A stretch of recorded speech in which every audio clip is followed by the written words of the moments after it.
This is CBN NewsWatch. And thank you so much for joining us. I'm Ephraim Graham. President Trump, along with the leaders of Mexico and Canada, have signed a new landmark trade deal. It's one the president calls the most significant, modern, and balanced trade agreement in history. In short, this is a model agreement that changes the trade landscape forever. And this is an agreement that, first and foremost, benefits working people, something of great importance to all three of us here today. The new deal is called the USMexicoCanada Agreement. It replaces NAFTA, the North American Free Trade Agreement. President Trump, Mexican President Peña Nieto, and Canadian Prime Minister Justin Trudeau signed the pact before the start of the G20 summit in Argentina. The signing was mostly ceremonial because the agreement still needs to be ratified by legislatures in all three countries before it can formally take effect. Our chief international correspondent, Gary Lane, is following this story for us today. So, Gary, what is in the deal? Well, what's still in the deal is probably about 80 to 90% of NAFTA, but the president got some things he really wanted, things that he felt would benefit primarily auto workers and dairy farmers. Let's first look at Mexico. 75% of the cars that will be sold in the United States, in North America, the parts for those cars must be manufactured in North America. For the auto workers, in addition to that, 40 to 45% of the cars actually have to be made by auto workers who make $16 an hour or more.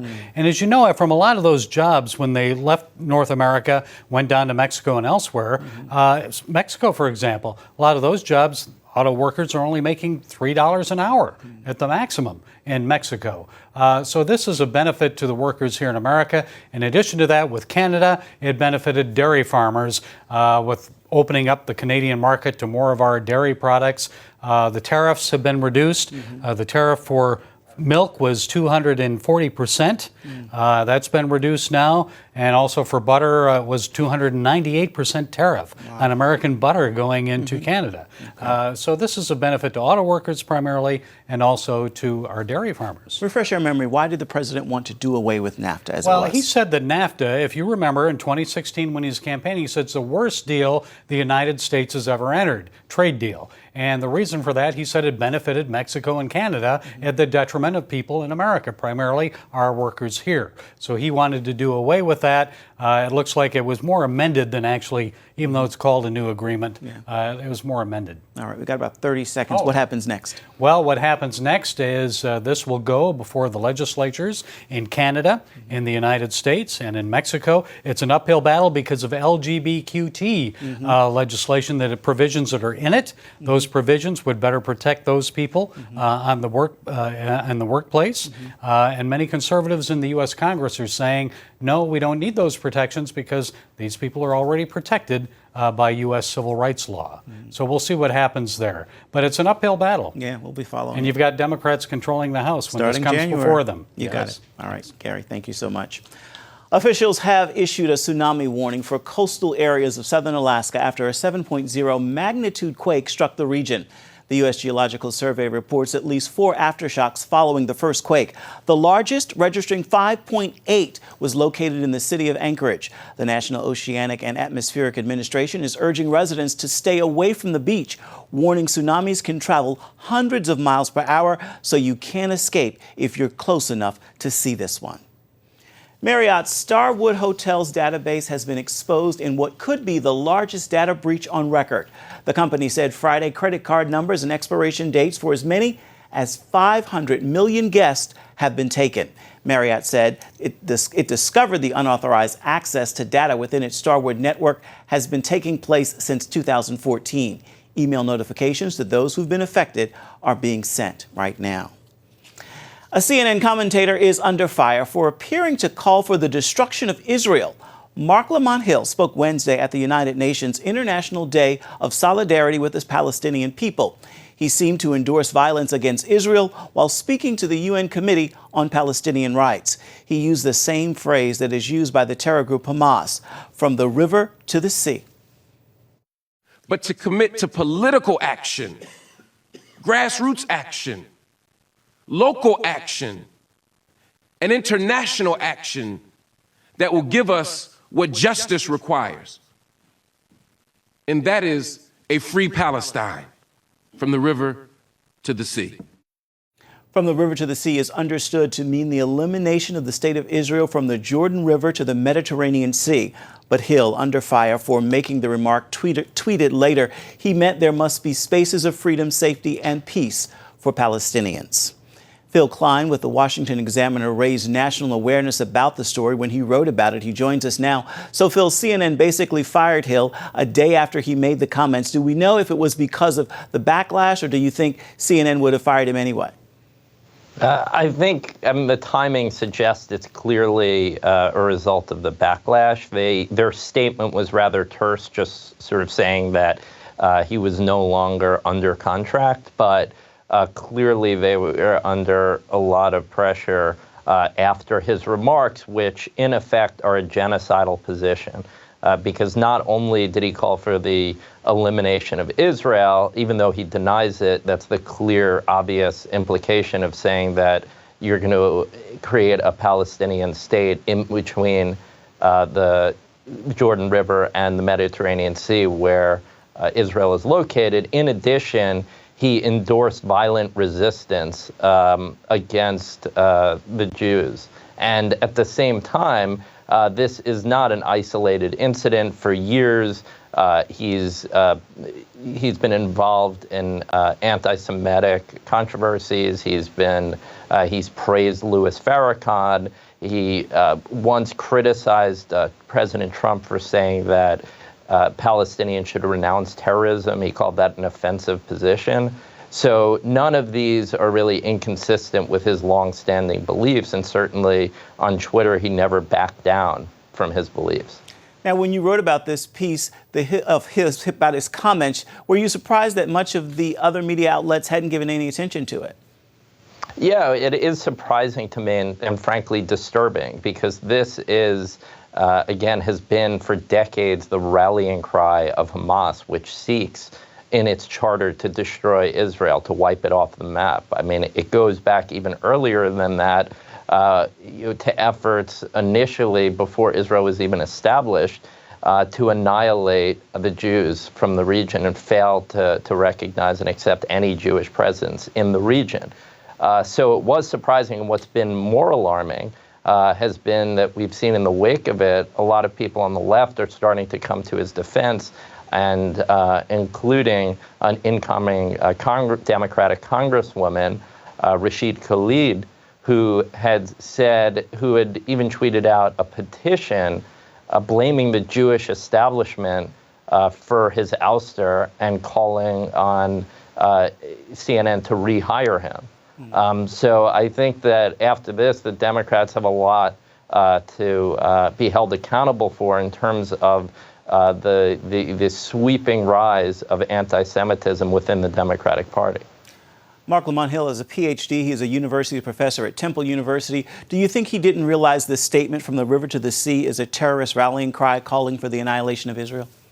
I mean, I think it's pretty difficult to, you don't pull that out of thin air. Not to mention there's a quite literal, again, it's from the Jordan River to the Mediterranean Sea, has a quite literal meaning. This isn't sort of some vague, dog whistle. It quite literally means, taking a Palestinian state and plopping it on top of what currently is Israel. All right, Philip Kline of the Washington Examiner, thank you so much for your reporting. Thank you. With tensions in Israel rising, the Jewish community all over the world is aiming to bring awareness to their culture as they celebrate Hanukkah. In recent decades, Jews are pushing to celebrate the holiday more publicly with thousands of public menorah lightings and events around the world. Hanukkah begins Sunday, even when the first candle of the menorah is lit to recognize the rededication of the Jewish temple in Jerusalem in 165 BC. Rabbi Aaron Margolin is here now to talk with us about the message of Hanukkah. So, Rabbi, what is the message of Hanukkah and how is it still relevant today? Okay, that's a great question, because any holiday you can come up with a bunch of different ways to get relevance out of it. But traditionally, and this has been this way for close to 2,300 years, that we celebrate Hanukkah with kindling lights. and that was to remember a miracle that happened with the oil.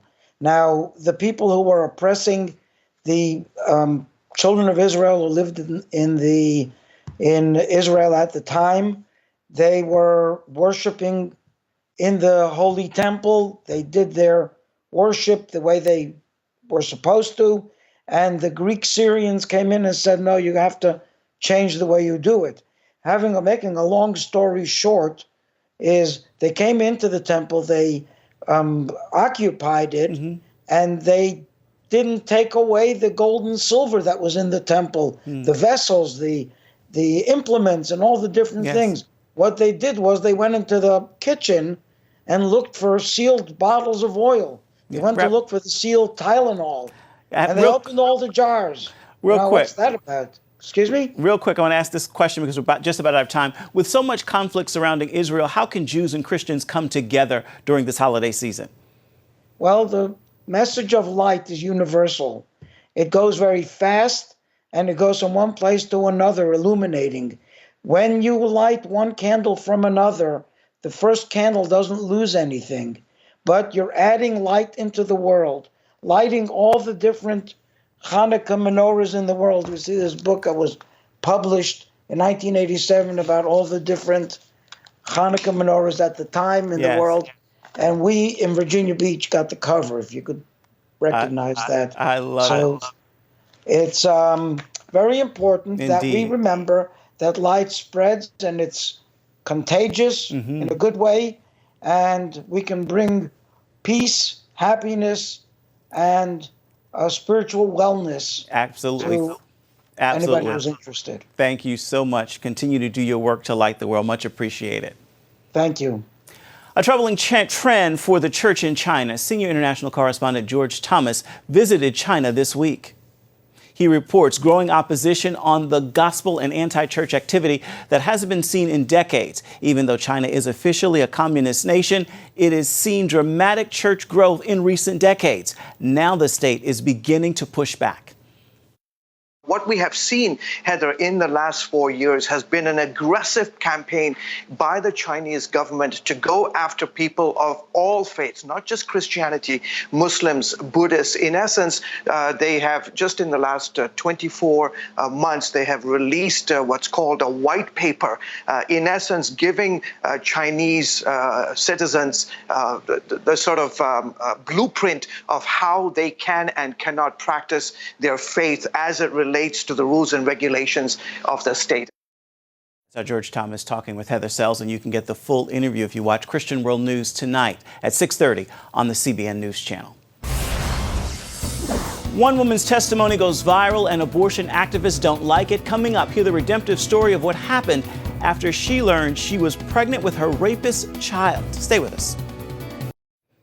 In the ongoing debate over abortion, we often hear talk about exceptions in the case of rape or incest. Jennifer Christie faced that emotional decision after undergoing a brutal beating and rape 4 years ago in a hotel room. She then made national headlines when speaking out about her choice to give birth and raise the child conceived during the attack. Unfortunately, Christie is now being harassed online for that courageous decision. Charlene Aaron brings us this story.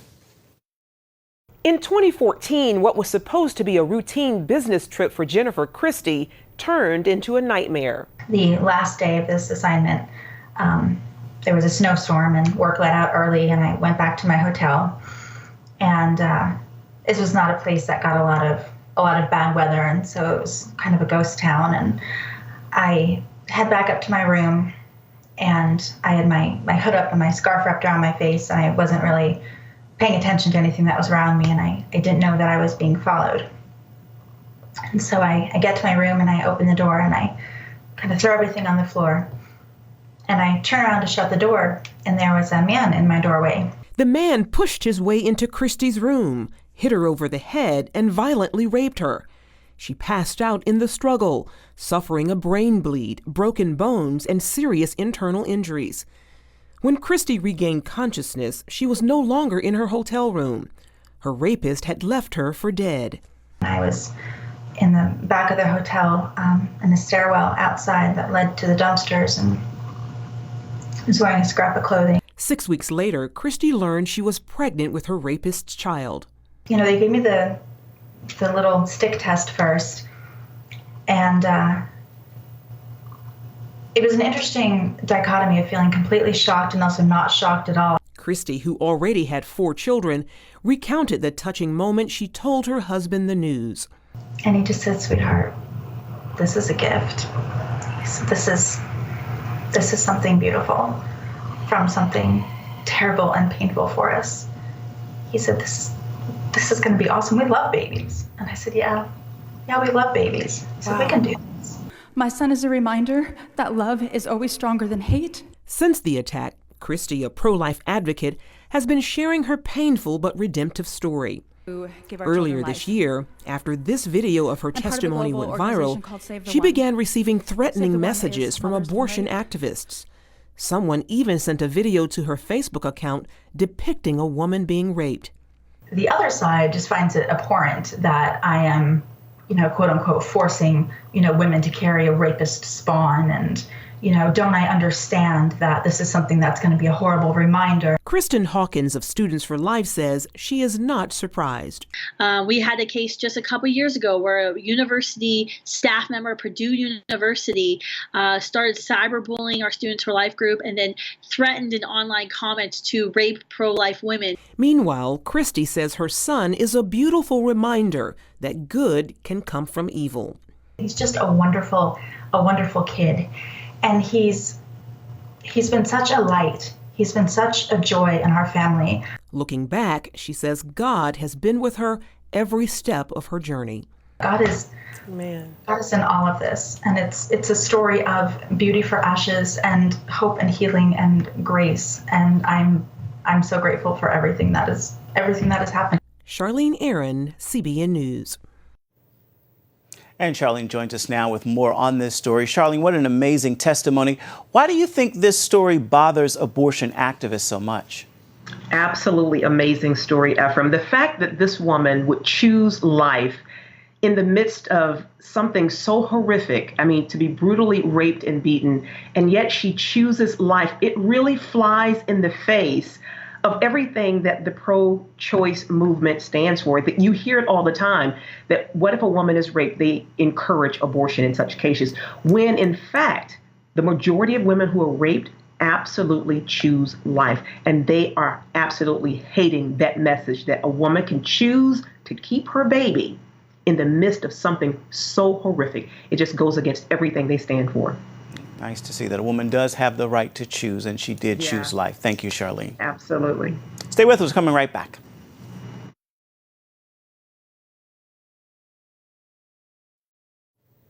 A Christian couple wins a major victory in a battle over a nativity scene, and a woman receives a life-saving gift from a hockey game. Our Jessica Chaco and Dan Andros bring us this week's look at trending stories from faithwire.com.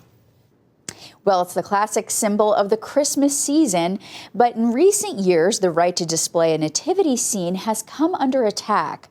This was the case for one couple who have been in a 4-year legal battle, defending their right to display a live nativity on their own property. Dan, what can you tell us about this story? Yeah, well, Jeremy and Christy Morris of Hayden, Idaho, they have been very festive with their lights and their nativity scene over the years. And when they moved to a new home back in 2015, they plan to continue their celebration as they do every year. They consider it a ministry in their view. And so this is something very important to them that they do at Christmas time. They were very upfront with the Homeowners Association. And typically what happens in these situations is it's a violation of homeowners rules, association rules, and that's why they end up having to take the lights down. But they went to extra lengths to make sure that they weren't violating any rules. They knew a lot of people would come see the lights, so they arranged for extra parking. They did all those sorts of things, but they really had concern when they received a letter from the Homeowners Association, really that a couple of things in that letter actually jumped off the screen to them. I wanted to read it word for word. It said, "I'm somewhat hesitant in bringing up the fact that some of our residents are non-Christians or of another faith or of no faith. And I don't want to even think of the problems that could bring up." And so that was kind of a head scratcher. And another neighbor actually went to a homeowners, the chair of the Homeowners Association, and asked them why they were doing this. And the person allegedly responded, "Because we don't want them here." So It ended up being this long, protracted battle, and they won $75,000 because it was viewed as a religious discrimination case, not a violation of the homeowners association rules. Wow, Dan, that's a powerful story, and we're glad to hear that they were able to go ahead and have success in that legal battle. Well, next up, a hockey game saves a woman's life. 31-year-old Kelly Sawatsky was diagnosed with septicemia, leaving her in desperate need of a kidney transplant and a kidney donor. Dan, we hear she got a little help, or maybe a lot of help, from the Pittsburgh Penguins.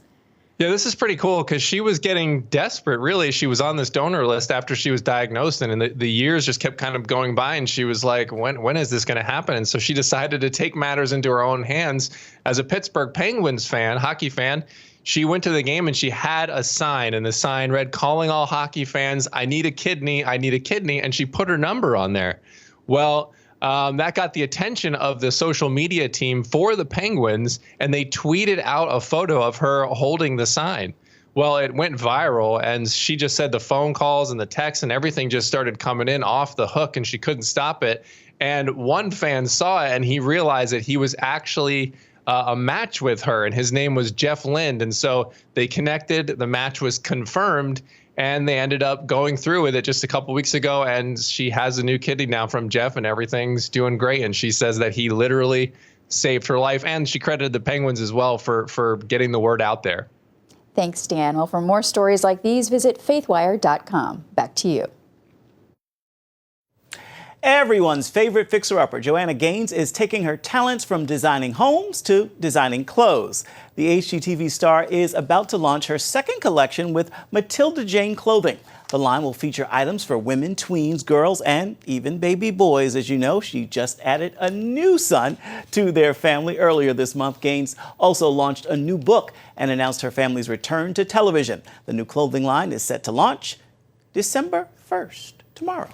All right, that is going to do it for this edition of CBN NewsWatch. Remember, you can always find more of our exclusive coverage of the issues you care most about at cbnnews.com. We hope you like the stories you've seen here today. Let us know by emailing newswatch@cbn.com. Thanks for watching. We'll see you tomorrow.